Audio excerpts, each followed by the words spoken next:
Solutions, fourth session. I'm Ross McNally. I'm the Chief Executive and Executive Chair of Hampshire Chamber of Commerce. The Chamber Solutions programme is working in partnership with Mission Performance and Menzies and supported by Enterprise M3 to deliver solutions to your business during this extraordinary time, this extraordinary experience that we're all sharing. This is basically your community. We're coming together today, and we do every week, in order to share your practice, to answer your questions and to find solutions that work for you. Today is all about resilience, I think a very important subject, and also how your leadership can positively impact on that, how you personally can build support around yourself, and how that can reflect well towards supporting your team. These are very important subjects whilst we are all working in a state of isolation and in a state of lockdown, but it will also be important as we move forward and we go back towards working maybe with social distancing, a key factor, a highly timely and topical subject. There are a lot of changing announcements seemingly every day, and I welcome these. The Chamber of Commerce has been lobbying for some of the support that is available. An awful lot of the funding that is available to the businesses has been negotiated by the business organisations, and they're doing well, they've done well, and I'm sure they will continue to do so. But the important thing is it's hard to keep up sometimes with these announcements, and so events like today are all about helping you to understand what is available to you and the best way to access that, but also in the context of the wider issues that you're experiencing of managing your businesses. The Prime Minister yesterday mentioned the wealth creators. Well, we've got quite a few dozen of those wealth creators today listening to this event, and we're here to help you so that you can continue that important role. It's not just a case of providing funding, it's a case of being able to understand how we take our businesses forward in these changing times. We are going to end the meeting a little bit early today because we, like you, want to share in the NHS minute's silence to remember those that have lost their lives in supporting us and our families. So we will be finishing just a few minutes early. But basically, the Chamber of Solutions is here to help you. It's every Tuesday at 9:30. The subjects and the topics moving forward will be determined by you, so I hope that they will be the right ones and topical for you. And that's all from me. Welcome everybody, and back to Rob and Dave. Thank you, Ross. So with such a great response, just a few housekeeping rules. The main way that we will be interacting, and it is an interactive forum, so please use the chat function to put questions into the group, or privately you can message. We have Bob working in the background who will be scanning the questions and feeding them into the panel. In particular, myself and Dave, who will then feed them into the panelists for answer. And towards the middle and end of the session, we'd encourage you to actually address the panel directly. And for that, we will unmute you and enable your video so you can connect directly with the panelists and your question. The other way of interacting is using a participants pop-out box. You will have a raised hand. If you click on that raised hand, you will jump to the top of the list, and we will know that you want to make a point. Bob will be scanning that and send a message to myself and Dave to say Bob Smith wants to make a point, and we'll come to you. And you can make your point to the panel. So those are the two main ways that you can interact, three main ways you can interact with us. We do want it to be interactive, so please get involved, ask the questions as and when you see fit. A few introductions and then we'll get down to business. Rob Lewis from Mission Performance Limited, one of the founding directors. We're a professional services business that focuses on changing behaviors to improve performance. We normally operate globally. We have 5 practice areas, and we've been delivering our portfolio for the last 20 years. I head up the program design, and we do whole company development programs for our clients. Ably supported by Dave. Dave, would you like to introduce yourself? Yeah, thanks, Rob. Good morning, everyone. My name's Dave Gosling. I'm a partner at Menzies. I head up our Solent office, and I sit on the firm's management committee. So Menzies are a top 20 firm. We predominantly advise owner-managed businesses. So over the last month or so, I've been speaking to a lot of my clients about the issues that the coronavirus has caused them. Yeah, thanks, Dave. Justin? Good morning, everybody. Justin Cunningham. I'm an associate consultant who's been working with Mission Performance as a leadership and resilient consultant for the last 4 years. Thank you. Thanks, Justin. And Sue? I'm a team coach at Mission Performance. My prior life was an entrepreneur, and also I've done some research on teams and leadership as a team sport. Great, thank you, Sue. Andy? Hello, I'm Andy Brooks. I head up the Employer Solutions team at Menzies, so helping businesses to get this sort of stuff right. Obviously, over the last few weeks, everything's been about the job retention. Thank you, Andy. And John? My name is John Foundling, so I'm corporate finance partner in Menzies based on the South Coast. And my day job really is involved in mergers and acquisitions, buying and selling businesses, but also funding. And over the last few weeks, our focus has been very much on the various schemes that the government has announced. CBILS, bounce back loans, future fund, and all of those things. And I'm sure you'll have plenty of questions on that today. Thank you very much. Thanks, John. Rob? Good morning, everyone. My name is Rob Hamilton. I am CEO of Techers IT based in Fareham. We're a managed IT service provider. And as you can probably all appreciate, we've been busy over the last few weeks enabling our clients for remote access. Great. Thank you, Rob. That is your panel this morning. Thank you, panel. We're going to start with a broad perspective from Justin, and then we'll get going with some details on each particular subject. There's going to be there have been lots of questions. Respectfully, we won't get through all of them, but we'll endeavour to do so. We'll also back it up with some FAQs on the Chamber's website. We'll also record this session, and you can be able to download it and share it at your will. Housekeeping out the way, let's get straight into the subjects with a broad perspective. Let's start with resilience, and I'm going to pose this question to Justin. Justin, resilience is a very topical subject at this point in time. Can you give us a hand with framing the term resilience and what we can do as wealth creators, how we can connect with it? Okay, yes, thank you, Rob. I'll talk about 3 things. Firstly, I'll go into a definition of resilience and well-being. Then secondly, I'll pick up on why resilience is important to us and the people who we work with and for us. And then finally, I'll conclude with just 3 sort of guidelines or tips to hopefully consolidate and support our resilience over the coming weeks. Firstly, the definition of resilience is a term that's being bandied around a lot, and it captures an ability of a person to either recover from or to deal readily with sudden unexpected difficulties or hardships. And it's actually from the Latin term resilire, which means to recoil, leap, or bounce back. So in times of being overstretched and overwhelmed, when you can get a bit mixed up or have a down day or a down week, it's the fact that your ability to recover quickly and get back on form and back into your optimum shape, for want of a better description. In terms of why it's important, it pervades all aspects of our work and life.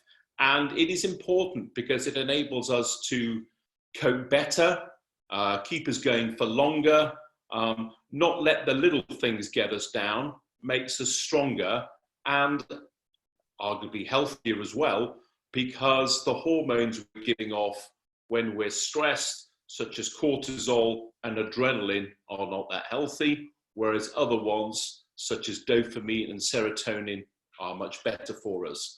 So resilience helps us to overcome, steer through and bounce back.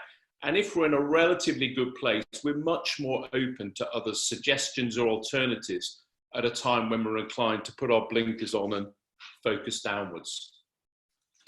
In terms of 3 broad things that we can just try and bear in mind over the coming weeks, I'd say firstly, seek to empower those that work with you or for you, and seek to empower alternatives, because it is tempting at this time to become the decisive executive or the leader or the manager that pulls the organization through the storm. you probably have done this already, but we now need a much more consultative decision-making progress in our teams rather than a unilateral decision-making process. And that's true for any extended crisis. So seek to use what I would call your secondary leaders and turn this situation into a development opportunity for them. And almost try and make deliberate decisions which deliberately involve those secondary leaders, and try and do that to a greater degree to bring them to the fore. The second of the three broad guidelines is your relationship network. Reflect on what and who is in your relationship network, because it's a common myth that resilient people are these very independent, lone wolf, single warrior-like figures. The most resilient people are those that have strong relationships and good support networks around them in the home and work. And it's those that are either humble enough or confident enough to put their hands up and ask for help or solutions or alternatives, and recognize that they don't always have the answers. Excuse me. And the more people that you talk to, the more potential solutions will come your way. And in a way, it's relaxing that British stiff upper lip and putting your hand up. And at a time like this, it's useful to reflect on the people that you feel you can go to for support and who you are supported by, because they're a very valuable resource. And recognize that that needs to be reciprocated, because mutually supporting arrangements are much better than just a one-way flow.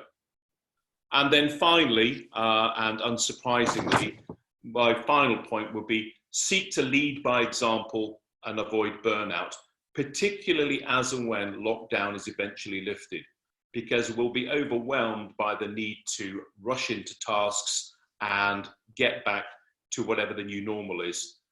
I'd suggest, where possible, try not to be the first online or the last online, and model good self-care to those that you work with and who work for you. And when you step away from work, truly step away. Make it clear you're not going to be looking at emails, and be quite strict with this, and then you will get the message across that well-being, resilience and rest is a priority.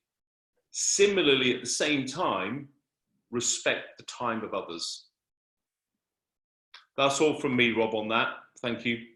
Thank you, Justin. It's a very good introduction.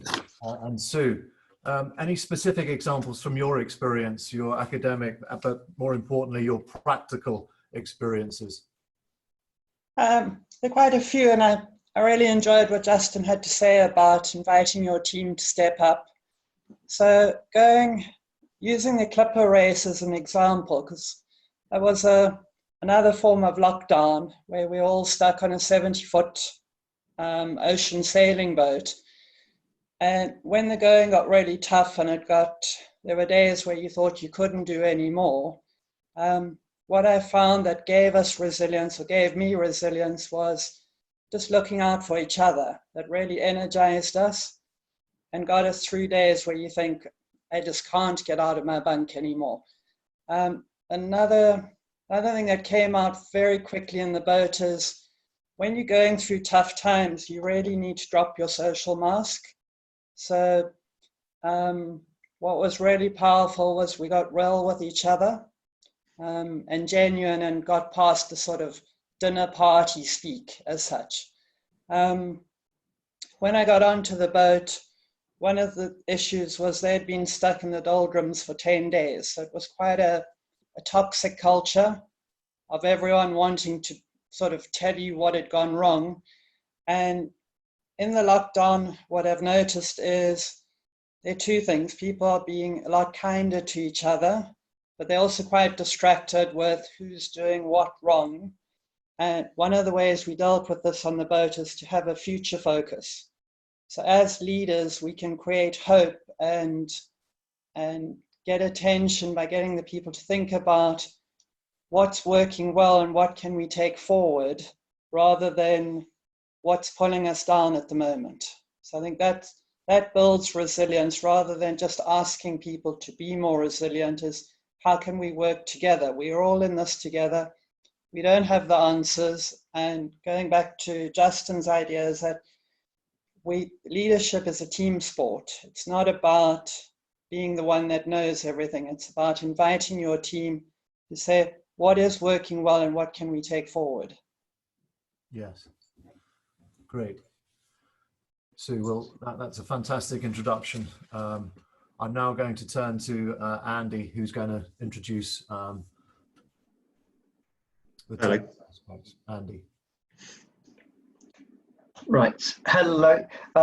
Yeah, so the coronavirus job retention scheme. I just want to start at this stage with some of the key changes. One of the most frustrating things about this process is that there have been so many changes to the guidance over the past 3 weeks.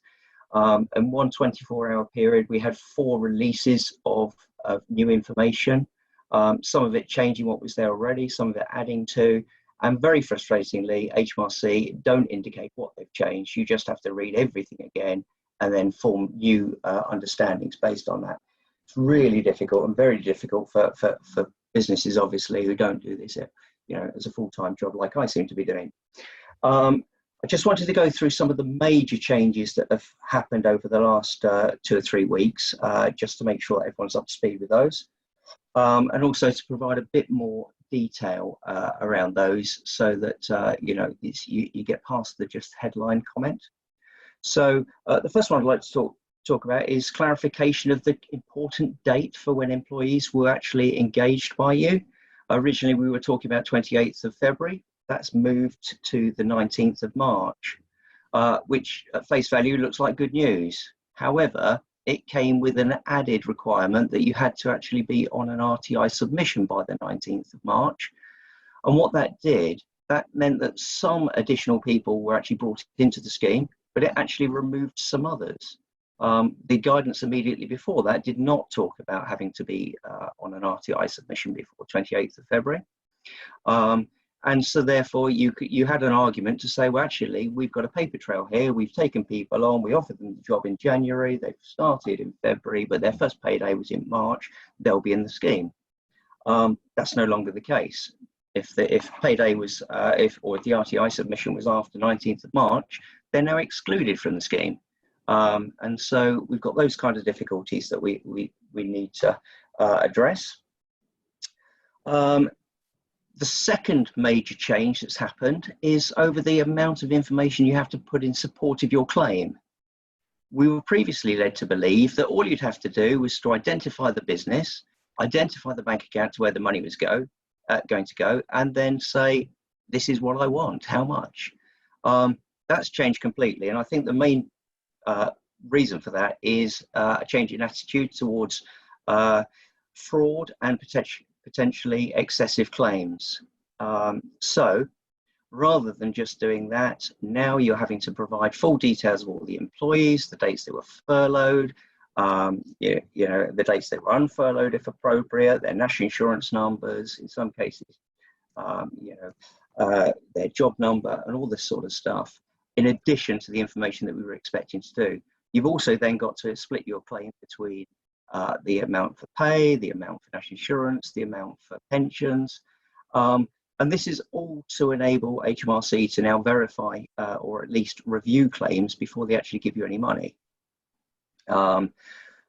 Added to this is a huge problem for many of the smaller businesses, because if you have furloughed less than 100 people, then you have to input this information about each employee manually, which is obviously a lot more work than was originally the case. Having submitted your claim, HMRC will call the number and name that are on the form, and they're doing this for 2 reasons. First of all, to make sure it's a genuine claim from the business and not a scam. And secondly, they will be asking questions about, have you followed the guidance to make sure it's a genuine claim? Now, clearly that is going to provide some accountability here, because, if people are actually going to be saying, yes, my name's Andy and I've completed the form and I've obeyed all the rules, then that's on record, and HMRC know exactly where to come back to if there's a problem later. Another point that has not really featured too heavily in the official guidance, but it is there, and that's to do with the employment allowance. Now, the employment allowance is the relief that enables businesses, some businesses, not all businesses anymore, to claim relief for the first £4,000 worth of employers' national insurance. The guidance is now saying that if you have claimed the employer's national insurance, the employer's allowance, you need to set that against your furlough claim for national insurance before anything else, and therefore it will reduce the size of claims. I'm not entirely convinced that people have picked up on that. In terms of how long you have to wait for your money, there's mixed messages on this as well. The headline news is 6 working days. So you submit your claim, 6 working days later, you get your money. However, when you receive your acknowledgement, that talks about 10 working days, and HMRC say, if you haven't had your money, please do not contact us if it's less than 10 working days. So, you know, somewhere between 6 and 10 days that you should expect your money, but not necessarily as good as they painted in the first place. And the other major change that's happened, which is completely out of kilter with all the rest of the regulations, and I think it's important that you don't read too much into this. It's certainly something that's been shoehorned in to protect a certain group of people, but the particular rules for this are out of sync with everything else. And that's to do with employees who have left for any reason, who in some circumstances can be reintroduced to the business and immediately placed on furlough. There are a number of issues around this. Certainly, you will need to set something up, some kind of arrangement with that individual to make it clear what the future looks like. You're not just taking them back on as an employee, you're taking them on for a specific purpose, but the circumstances will differ from business to business, and it needs a bit of thought. If you just take them back on, then depending on working time directives, etc., that could be seen as a continuous part of their previous employment. And then if you need to get rid of them later because you've already replaced them, or because the work's not there, then you may find yourself having to make them redundant and go through a redundancy process, of which there's obviously a pooling system in place. It may not actually be that person that you actually make redundant, and there may well be a cost involved. So that's what I just wanted to highlight as the major changes that have happened. As I say, there have been an awful lot of changes, and my advice would be to keep going back to the guidance. Some of these changes happened yesterday, and obviously that's over a week after some people have already submitted their claims. So it's really unhelpful, but it's where we are. Thanks, Andy. Just on the time frame, I was speaking to a client yesterday. They submitted their claim on the portal on Thursday, and the money came into their account on yesterday, Monday. But I agree with you. I think I'm not sure that all clients will receive their money in that time frame. Are you happy just to explain to everyone what RTI is and the submissions? Yeah, good point, Dave. Yes, RTI is real-time information. Effectively, it's the date that you submit your PAYE information to HMRC. So, yeah. Okay. And basically, as I understand it, when someone runs a payroll, they have to submit the RTI within a few days, and that lists out all of the employees, their pay, tax, NI, and so on. Yes, it's effectively it's the return. So you're telling HMRC who's been paid what and the amounts of national insurance, etc., and the facility to actually enable HMRC to know how much money to expect. That return has to be submitted on or before the time of payment. So it's not within a few days of payment, it's before or at the same time. Okay, brilliant. And then we just had one question come in as well. Could we just explain in more detail about the employer's allowance for national insurance, just to touch on that in a bit more detail? Yeah, okay. Yeah, the employment allowance, what this is, this was introduced a few years ago, and the idea was to encourage people to take on more people, because if you take on an extra person, there's going to be an employer's national insurance cost to that. And to encourage people to take on that commitment, the government said that they would provide some financial assistance, and that will be effectively they would pick up the cost of the employer's national insurance. Now that started off at about £1,000 a year, and it's now gone up to £4,000, but it's not available to larger businesses anymore. Okay, super, thank you. And then we've had another question. There's lots of acronyms this morning. Is the RTI both the FPS and the EPS? So you might just need to explain those in a bit of detail. Well, I don't think I really need to go into technical detail about the actual forms, but effectively what you need to do is you need to have declared payments to an individual to HMRC on the RTI return. Okay, so as long as you've said, I've paid Andy £100 this month, and that's been reported to HMRC on the RTI submission, then that means that we're actually in the game. If that has not happened by the 19th of March, then I would be excluded from the scheme. Okay, perfect. And then one other question has just come in as well in regarding editing claims. So if someone submits a claim on the portal and then needs to edit that claim, is there a function to do that, or do you just do it on the next claim that you do the following month? That's a good question. There is no facility to amend claims once submitted. Now, if you have, and you know, this does really affect the timing of your claim. You will not want to rush in a claim before you've got all of your information to try and get the money quicker, because if you have omitted some people from that claim that you should have included, then you have lost the opportunity to claim for those individuals for this claim period. The claim period relates to the employer, not the employee. So if I'm making a claim for my business up until 30th of April, then that is it. I cannot then go back on the next return and say, or want to claim some money for that individual that wasn't on the previous return. You can claim from the 1st of May onwards, but not go back. Okay, super, thank you. A couple more questions. Sorry, Andy, we're monopolising you a bit this morning. If a company has multiple pay periods within the same PAYE scheme, so I'm assuming someone's got a monthly payroll and a weekly payroll, so HMRC doesn't allow multiple claims for the same period. I'm assuming that the business would need to do the calculations and add those claims together for the period. That's right, but you're also going to need to determine what is your claim period going to be up to. So if, for example, you have got people paid to the middle of the month, your salaried people, and then you've got weekly people as well, you're going to have to look at, well, what is the earliest date that I have all information for? That is the date that I make this claim for.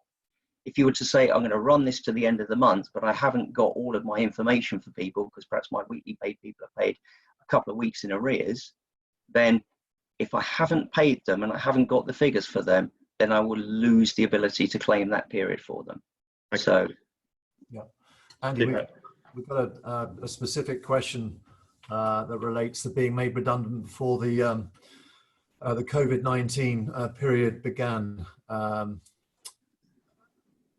particular person's written in and said that they were made redundant at the beginning of March due to reasons other than COVID-19, and the employer refuses to furlough them.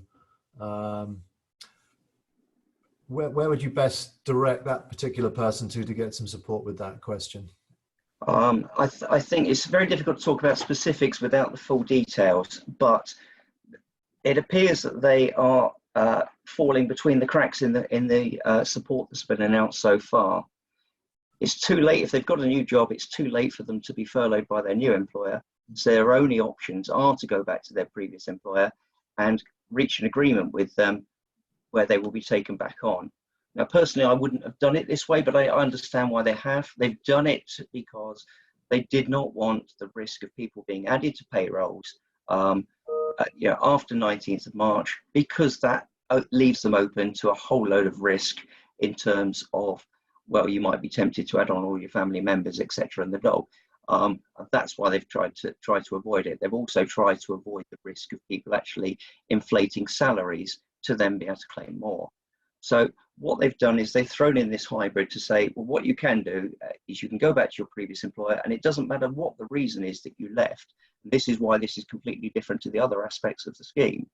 You could have left for any reason, either to go to another job or whatever it is, or for take a sabbatical, and you can go back to your former employer, and if they will agree to take you back on, then they can take you back on and furlough you. If you can't agree that, perhaps you're left on bad terms, or perhaps they're worried about the potential difficulties in removing you from the payroll again later, then your other options are things like universal credit and looking to see whether or not you can find other employment in the meantime. But yeah, very unsatisfactory. I would have much rather had a situation where you could actually go to your new employer, get furloughed by them, as long as you've got an appropriate paper trail.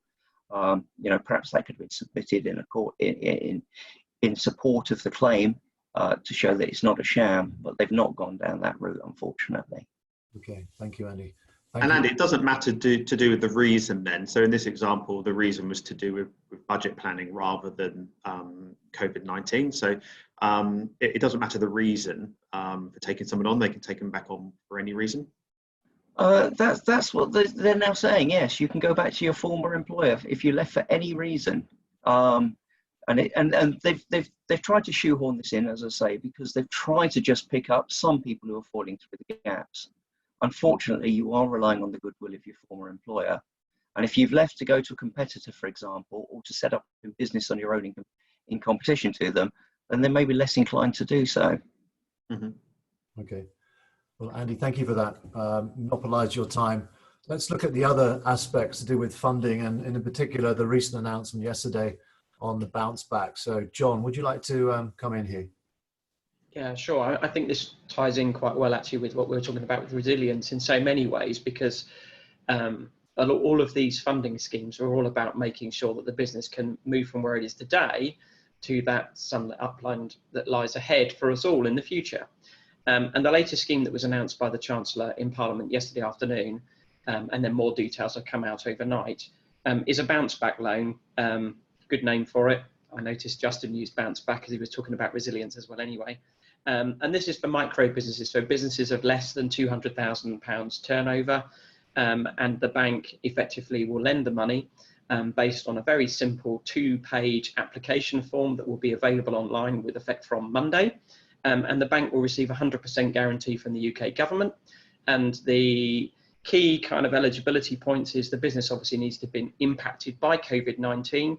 And then in addition to that, it needs not to have been in difficulty as at December 2019. So they don't want to fund businesses that are already in trading difficulties and facing financial difficulties anyway. And the scheme basically is 25% of your turnover is the amount that you can borrow, up to a maximum of £50,000. And it would be repaid over 6 years with an initial 12-month capital repayment holiday.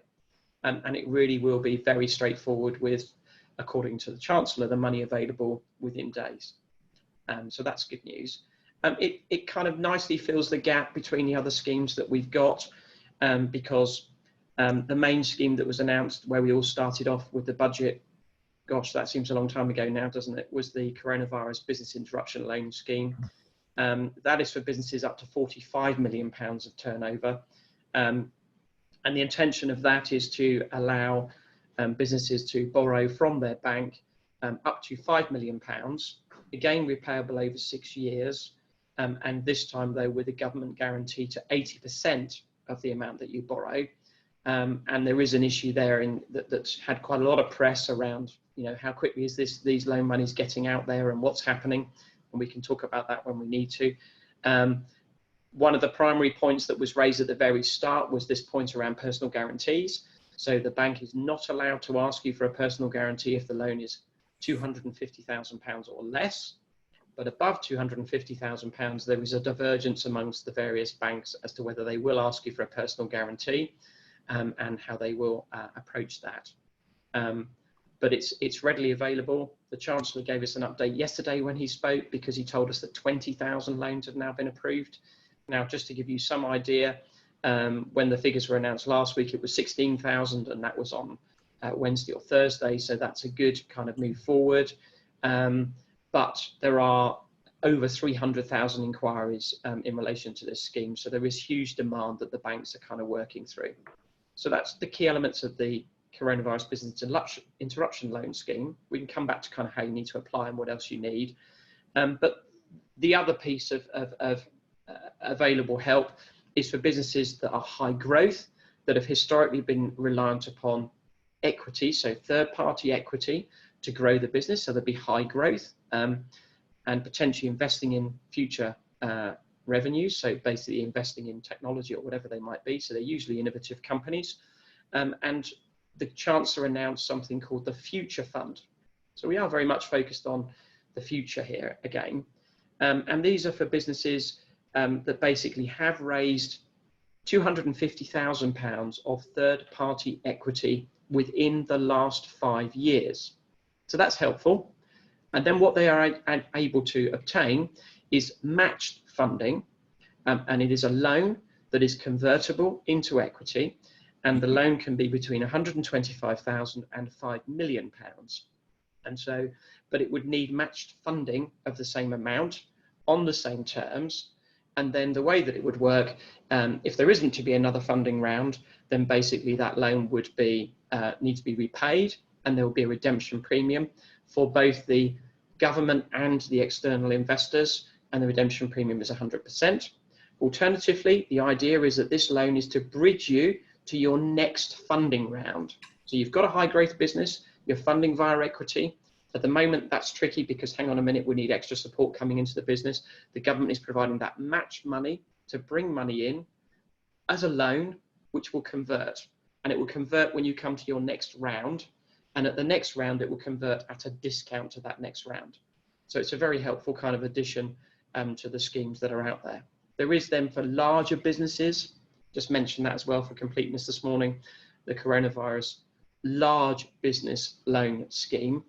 And just so we're aware of the limits there, if you're 45 million turnover to 250 million, you can borrow up to 25 million. And if you're between 250 million and 500 million, then you can borrow 50 million. And these loans are repayable over 3 years. And again, the government is providing the bank with an 80% guarantee to enable the bank to lend and to support businesses. So let's just come back to the names of the schemes. The micro business scheme, bounce back loans. Okay. The middle scheme is the coronavirus business interruption loan scheme. For high growth and innovative businesses, it is the Future Fund, and the rest of the details for that will be out as we come into May. And then for large businesses, you have the coronavirus large business interruption loan scheme. So hopefully that just gives us a bit of an overview for the moment. That's very good, John. Can I just pick you up on the Sybil's point? At a very high level, what is the bank's lending criteria based on? Can you just clarify that? What would they ultimately be making their decisions on? Yeah, certainly. So in terms of coming to the bank and asking for the loan, I think there's a package of information that you need to put together, and then there's a kind of a key criteria that the bank will be focused on. So if we come to the package of information, they need your last 4-year accounts, they need your latest management accounts, they need a set of forecasts with assumptions that will help them to understand the business now, the funding requirement, and how it's going to recover. And then what we need then to give them in addition to that is an outline of the impact that COVID-19 has had on the business, because these interruption loan schemes are for businesses that have been impacted by COVID-19. Now that can be loss of turnover, it can be all sorts of different things in terms of renewals of business kind of being slowed down, contracts being delayed, etc., etc. They are impacts from COVID-19. They impact your cash flow, and therefore you have a funding requirement. In addition to that, they need an outline of the measures that you have implemented to rectify the position already. So basically the VAT deferral, furloughing staff, taking time to pay, asking for capital repayment holidays from other lenders. So they will see that you've done everything that you can to mitigate the situation. And then there is a funding requirement. And the funding requirement is what you're going to be requesting as the loan. But the key criteria for the bank is to look at whether you can afford to repay that loan. That's always the case with banks and loans, isn't it? But in particular here, the point is you may not be able to afford to repay that loan at the moment because of COVID-19. So what the bank will do is look back to, could you have afforded those repayments before COVID-19 came along? So therefore they will look at your latest, your last 4 years accounts, and possibly even the trading right up until the point that COVID kicked in. And then what they also want to check is that you can afford to repay or to service that debt once we come out of the crisis. So that's quite important. And that is the key criteria. It's debt service. It's the ability to be able to demonstrate you can afford to repay. And the forecast will help you to do that, to demonstrate that, and then providing this package of information. Great. That's very, timescales, John, for when people can expect to receive the funding. I know the CBILS is the more established scheme. Yes. If people have a pack of information ready, what are your thoughts on as to how long the process would take? Yeah, there's been a lot of publicity over this last weekend of how slow some of the banks have been. And I think it's fair to say that if you look across the banks, then some were already geared up to be able to manage highly leveraged transactions. And those lenders have been redeployed to help them to support businesses with coronavirus business interruption loans. So they are ahead of the game. So NatWest is one of those beneficiaries in that respect, and they have been writing a lot of the loans. Barclays have also been fairly successful with the amount of loans that they're writing. Some of the others are further behind because they haven't had effectively a team that were doing other things in terms of highly leveraged transactions that they could simply just turn and face towards the interruption loan scheme. That's impacting how quickly some of those other banks are being able to handle applications. But the primary thing that is slowing down applications is not providing the full package. And the full package is really important. And it will help the process. How long does it take? The turnaround time, we helped a client effectively. We submitted a full application back end of last week. So in fact, I think it went forward to the bank on Wednesday, and the response was received from the bank on Friday, which I was really, really pleased to see. That's not necessarily universal, because I'm aware of another client who applied a week or so ago, maybe 10 days ago now, and we're still waiting for the outcome to come back from that particular bank. So there is a variation amongst the banks. Yeah. Some of that is down to volume of individual relationship managers' portfolios, as well as then the volume within the bank and how they're coping with the volumes. We have one question about why are so many CBIL applications being refused? Now, what's your thoughts on that? Is that media hype, or are you seeing that, or why are ones being refused? Yeah, I mean, the media, unfortunately, they picked on Lloyds Bank over the weekend. It was in the Sunday Times. I guess people have seen that. And there kind of seemed to be information there that the bank had taken on more people to actually send out the decline letters than they had necessarily to process the loans, which is a little bit unfortunate for Lloyds. And I'm sure perhaps a biased story to some degree. The primary issue comes back to the ability to repay. And the clear thing here is there debt servicing that you can demonstrate pre-COVID-19, that the loan that you're now requesting, that you could have afforded to repay this loan, assuming COVID-19 hadn't have happened. If you can't, then that's where this is going to be a lot more difficult. And clearly that does drive you to make sure that you have utilised as many of the other measures as is humanly possible, that you are talking to your landlord about, hang on a moment, please can we have a rent holiday? Please can we actually just defer the rent for a few months? Because the government has given us plenty of opportunities to do that. What we need to do then is help each other in this environment as well, to try to come to a better position for all of us to recover for the future. And it is about the future. Okay, John. So it's incomplete applications and lack of debt service is the primary problem that the banks are facing. Great, thanks, John. I'd like to just bring Rob in, Rob Hamilton, with your perspective from technology. Can you just share some of your experiences with the clients that you're working with at the moment, Rob, and any tips for our guests? Yeah, sure, Rob, no problem. I mean, on Monday, the 23rd of March, when the PM announced lockdown officially, that was when we saw kind of confusion basically happen across our client base. Now, when I talk about client bases, we're not just in Hampshire, we've got offices across the UK, across varying sectors, and the confusion was around mainly help us out here. We don't have a business continuity plan. It may surprise you, less than half businesses do have a business continuity plan, and it then invokes an ad hoc continuity plan to help us out. Please get us all working from home. Now, you know, my team did an excellent job, and over probably 10 days, including weekends, evenings, nights, and that, we got the majority of our client base in a remote working situation, which saw support calls stabilize after that period. And then after that, and the announcement of furlough, and businesses realised they needed to furlough staff, it changed into a bit of a,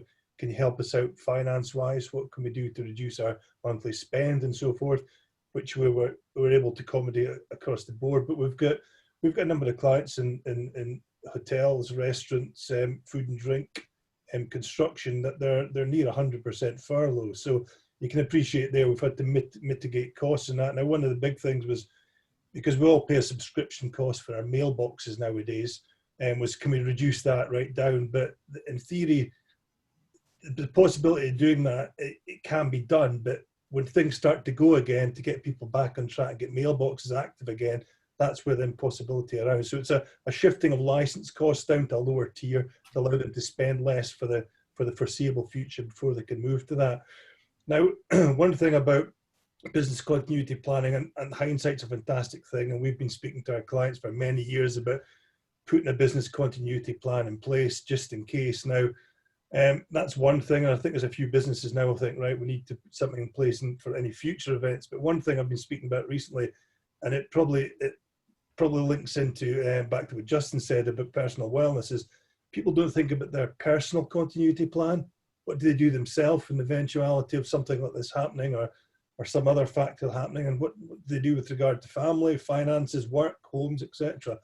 And I've been speaking to people recently about that in terms of invoking a personal continuity plan and having something there that loved ones know about so they can call on that as required. So there's other aspects that have come out of this that I think people really should consider.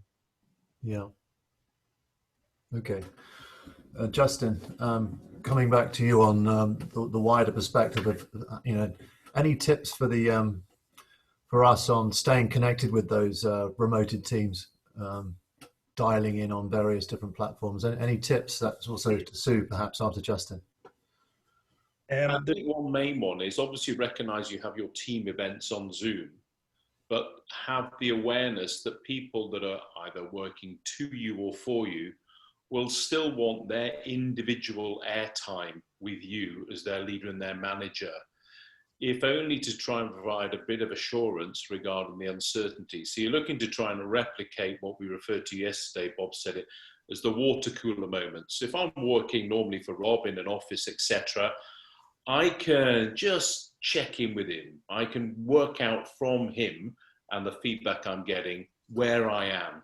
It gives me a little bit of certainty. I get that feedback and I'll go back to what I was doing. That's missing from people's lives at the minute. So I'd suggest to sort of most divide and conquer the problem. Make time for individuals, maybe Monday through to Thursday lunchtime, and then have your team virtual gathering Thursday afternoon, Friday. Yeah. Just to, as I said, give individuals the airtime. Great, Justin. And Sue, we had a chat about working with a team on, say, something like Zoom or MS Teams, didn't we, about how you could structure the dialogue. Can you tell us a little bit more about that? Yeah, Rob, I think it's quite important to allow the team to talk about where they're at and to bring their humanity to the conversation. So noticing sort of each other. And I think the lockdowns allowed us time to sort of hit the pause button and notice that we actually enjoy working with each other. And it takes courage to invite people into your home. So your virtual calls are inviting each other into your home, which actually helps get us through really tough times. I think also in a virtual conversation, it's quite good to have a focus and to be future focused. So not only talk about bouncing back, but bouncing forward. So what's working well for us now out of this lockdown? I think we spoke earlier with Dave about there's some really good things coming out of lockdown about, do we need to be doing as much traveling as we were before? And having conversations with your team about what's working well and how can we use the lockdown nearly as a reboot of getting rid of old habits and focusing on what works well for us as a team. Yes, that's useful soon. Coming into Andy talking about the furlough rules, because I would assume that thinking about work, thinking about future proofing or new ideas of bouncing forward, that's not tell us a little bit about that, how that fits in with the rules of furlough. Yeah. Okay. So I mean, the basic rule of the furlough is that you can't do any work whilst you're furloughed. That's the starting point. There are some minor exceptions to this for certain people. Training such as anti-money laundering training and stuff like that. That's not actually going to generate anything to the bottom line. It's just an obligation you've got to do. Then you can do that sort of thing at the moment. And that doesn't break the furlough rules. Obviously, you need to be paid minimum wage, etc., for any compulsory training. And we've also got the situation for apprentices where they can continue training through this and must be paid accordingly. In terms of what you're talking about here, though, reaching out to people, making sure that they're actually coping okay whilst furloughed and separated from the business, there should be absolutely no problem with that as well. Just don't be inclined to actually ask them to deal with some emails while they're doing it. Yes. So that the idea of actually thinking about the business, perhaps writing some thoughts and ideas down, is not necessarily breaking furlough rules. You're very close to the line, because if you're providing services to the business, which are all about improving performance going forward, now there'll be nothing to stop me, for example, as an individual, if I was furloughed, for me to then start thinking about how do I see my job going forward? What can I do? And I could spend a little time on my own personal development. That would be absolutely fine. It's my personal choice. If Dave tells me I've got to do that, that's not quite the same. Now, you need to be really careful if you're going to, ask people to be thinking about, well, how do we model this? How do we improve the efficiency of the business once we come out of this? If they're not furloughed, I wouldn't be inclined to do that. Yeah. Okay, now that's very clear. I just want to come back to Justin, because Justin, I know with the work that you do globally with clients, there's some very simple techniques you can use to unlock a conversation. Justin, you want to share some of those? Yeah, thank you, Rob. In your one-to-ones and on Zoom calls, etc., invariably you'll be asking a lot of questions of the people around you, particularly in these pressurized times. And your questions would begin with what, where, when, why, and how. And if you're not careful, those questions, you can come across almost as a courtroom lawyer in a courtroom drama. And you can put people on the back foot. And and I'm almost doing it with my hand now, you're saying, where are we? What's happening? Why has it not happened? This will invoke two responses in people. One, they'll just clam up and hope you go away. Or secondly, they'll make something up to give you something, and then you'll go away. To try and get the most out of people, work on trying to begin your questions using the mnemonic of TED. So you'll either begin the question saying, tell me, explain to me, or describe to me. And that's a much more open and inclusive invitation for them to be much more, almost generate a story out of them. It'll take a little longer, but you'll probably get more information out of them that way. And if you reflect on it, the two professions that use those types of questions the most at opposite ends of the spectrum are primary school teachers. So you've got a little child in a classroom, the teacher will lean over and say, so Johnny, just tell me what you've drawn there. And Johnny will take that as an invitation to explain the drawing. It's quite a developmental question. At the other end of the spectrum, the police will use that a lot. And they'll say, tell me, Sonny, what were you doing last night at 11 o'clock? Give an answer. Then they'll say, just tell me that again. And if the story's any different, the policeman thinks, or the policewoman thinks, here we go. You're going to have to explain that to me again. And the story changes because they're trying to come up with a story, literally. Yeah. So just try and begin questions with tell me, explain to me, and describe to me. It will feel a little awkward initially, and people will think, oh, they've been on one of those chamber solution webinars again. They've got all these new ideas. But just try and work with it over the period of time you got. Yeah, thank you, Justin. We've had a question coming in from Tatiana. I asked if you'd like to address the panel directly, but haven't heard back. So I'll ask your question for you to Andy, and it's around checking emails whilst furloughed. I think I know what the answer is going to be. Andy? Yes, that's not an ideal situation. If you were requiring your employees to check emails whilst they're furloughed, then that's indicative that they are doing some work. Now, this is an all or nothing arrangement as far as furloughing is concerned. It's not reduced hours. Reduced hours is definitely outside of the scheme. So even if it's drastically reduced hours from, 37.5 down to half an hour, that's still reduced hours. So you cannot impose that kind of obligation on people. I don't see that there's a problem if you say, well, you need to check in with your emails regularly, just in case there's an email there saying we're ending your furlough and we would like you to come back to work. Well, that would be fair enough, but you cannot require them to read other business emails. They are not working at the time. So just to explain what Menzies have done, we've actually turned off access or turned off the ability to send emails from Outlook. So if there are any messages which we want people to see, we send a firm-wide text to them, but we're not asking people to log on and check. Because Dave, you've got a particular specialism within Menzies for the hotel leisure industry, haven't you? How's that? Because we had a couple of questions in from the guests about that. Yeah, definitely. I mean, there's one on grants, which I'll come on to in a minute, but I mean, obviously any hotel, restaurant, pub has been affected from, I think it was probably the 19th of March. So a lot of the clients who we work for are closed.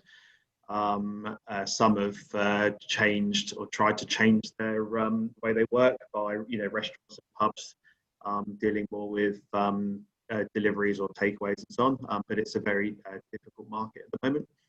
What we're seeing with restaurants is that they're starting to receive the grants through from the councils. I know there's a couple of questions on who's eligible for the grants. I mean, it's not a specialism of ours, predominantly because the local authorities are running it themselves. But if a business was in receipt of the small business rates relief or the rural rates relief, then it should be eligible for a grant of £10,000. There are grants available for retail, hospitality and leisure businesses where the rateable value is up to, I think, 51,000, and then you can have a grant of 25,000. I think there was a question earlier about how are they determining who is responsible, who can receive the grants, and it's all done. It's not done on anything to do with Companies House. It's all run by local authorities, and it's what's on your last rates bill. I don't know if you want to add anything, Ross, with any bits you know about that. From my point of view, it's quite interesting to see the number of businesses that are saying that they're falling between stools, and I think this is clear.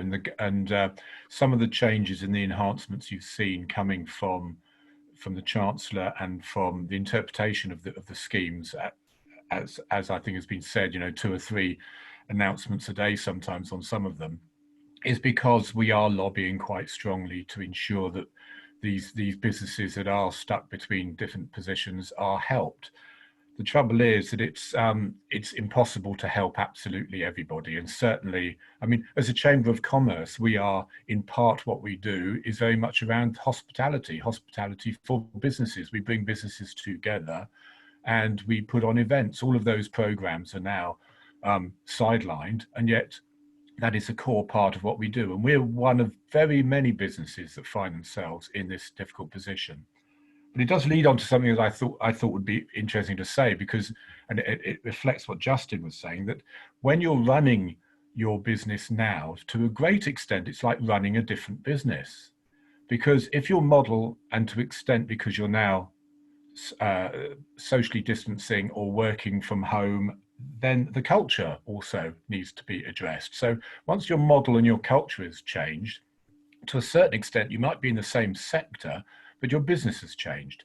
And then you look at all your clients, and all your clients' businesses have changed, and therefore their needs have changed. So you are very much in a different business now. And one of the things we've done at the Chamber, and I think it's what I've been seeing other businesses do as well, is to address this as a team-based challenge, to say that some of these things are about obviously ensuring that the costs of the business are met, and that there are issues around the resilience of the business from a financial point of view, but the resilience around delivering the services to your clients is very, very important, and therefore making that a team-based issue as well. And all of those matters of fluid and flexible job roles and giving people opportunities to rise to that challenge, and allowing people with the skills, not necessarily the job roles, to take on those challenges and lead team roles. All of that we're doing within the chamber, and I'm seeing other businesses do as well. So it could be argued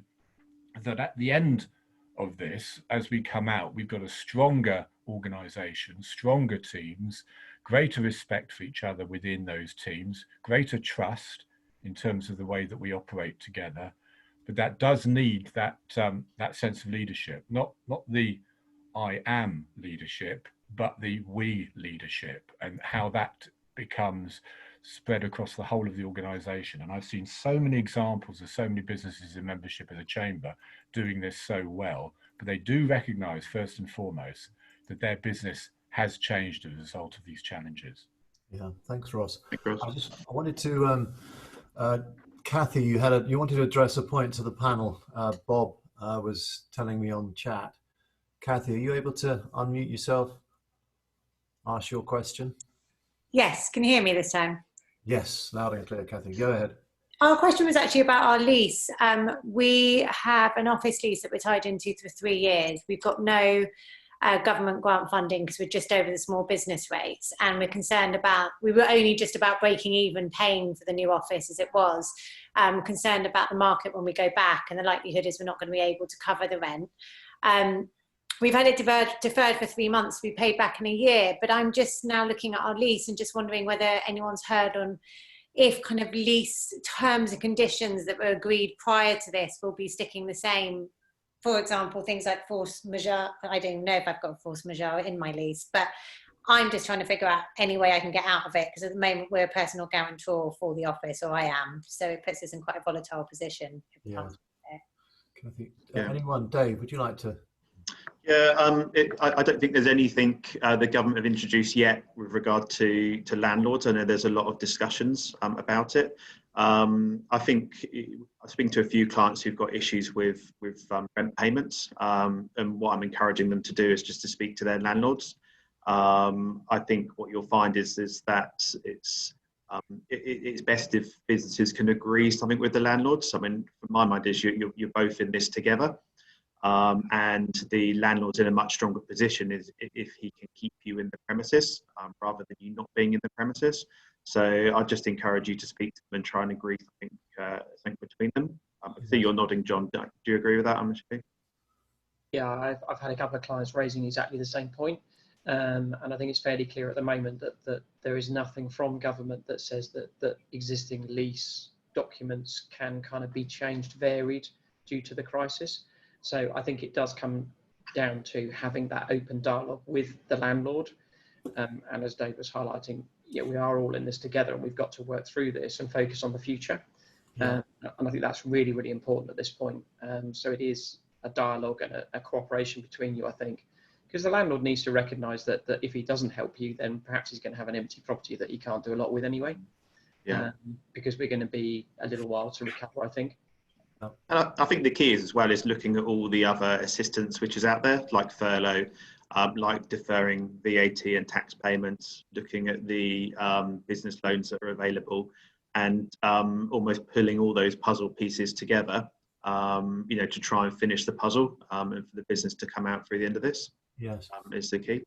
I think the two former law lords yesterday were actually, it was on the news about the importance of mediation rather than, to your point, Kathy, about and Dave's point about speaking to them in a spirit of mediation rather than sticking to the letter of contract. So definitely worth taking that advice from Dave. I think I'd have that. There was a question we had on the registration as well about managing valuable relationships with suppliers when you've got no income. And I'd take the same stance with any supplier. I think you just need to be open and honest and pick the phone up. I know from my point of view, when I have clients that owe me money, I feel much more comfortable when we have that dialogue. Even if they are telling me that we need to agree a time to pay, it's the ones which go quiet and don't speak to you about the invoices, which give me the most concern. So I think a lot of it is picking up the phone and speaking and agreeing. Yes. Does that help, Kathy? Yes, thank you very much. It does. Thank you. Oh, good. Rob, I want to come to you. From a continuity plan perspective, so tell me a little bit more in simple terms what we should be doing in terms of a continuity plan at a high level. Do you mean going forward, Rob? Yes.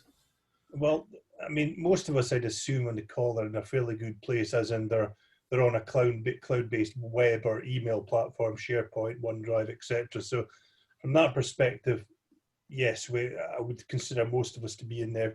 If not, and if you're still server-based and in the office, I'd seriously consider having a chat to a provider to get you onto a cloud-based technology like that to cover the kind of main communication and file storage systems. Now, the problem most clients have is they've got what we deem line of business applications. They may have a finance system on site, a system that manages the warehouse, etc., etc. So legacy type systems. Now, the view with those remotely, they become more difficult to access, although there are solutions around that. But business need to be thinking longer term.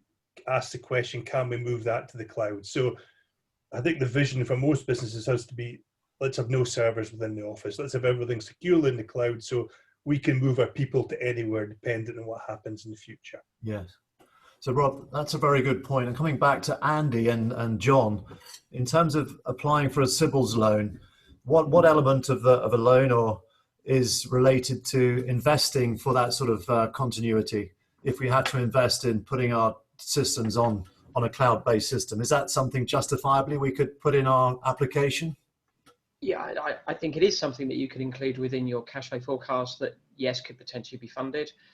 I think the most important thing is that I guess ultimately that what we're recognizing here is what you can't do with a CBILS loan is to refinance existing debt. So that's a no-no.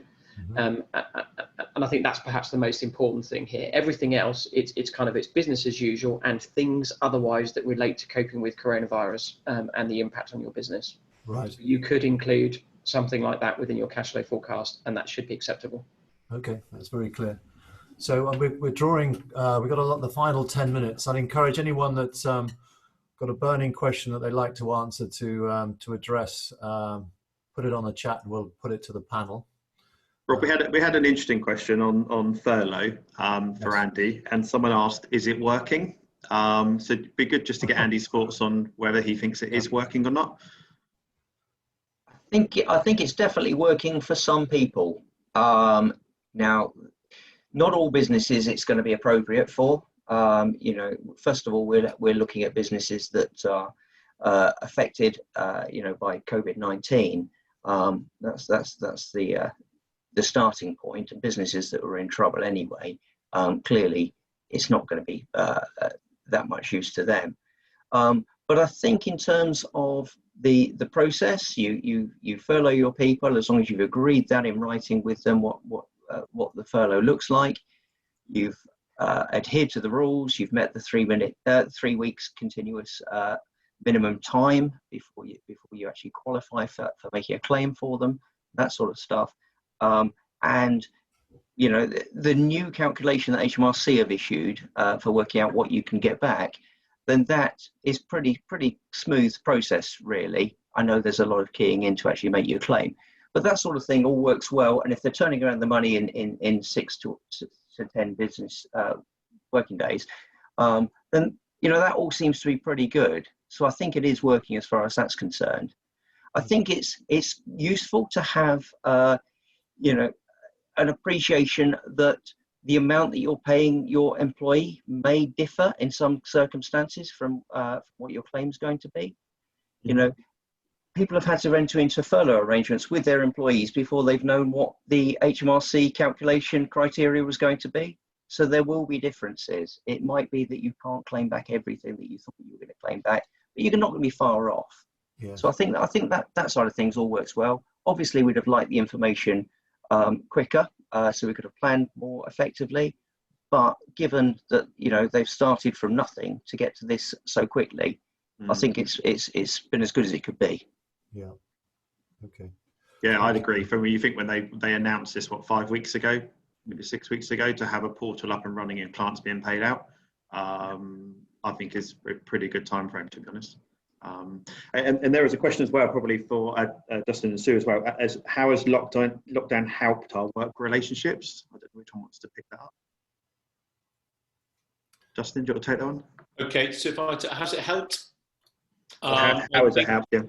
Collective, I have this phrase, we've all lowered our water lines basically. So if I meet you normally, my water line is about here, and this is what you know about, you can tell this much about my behaviors.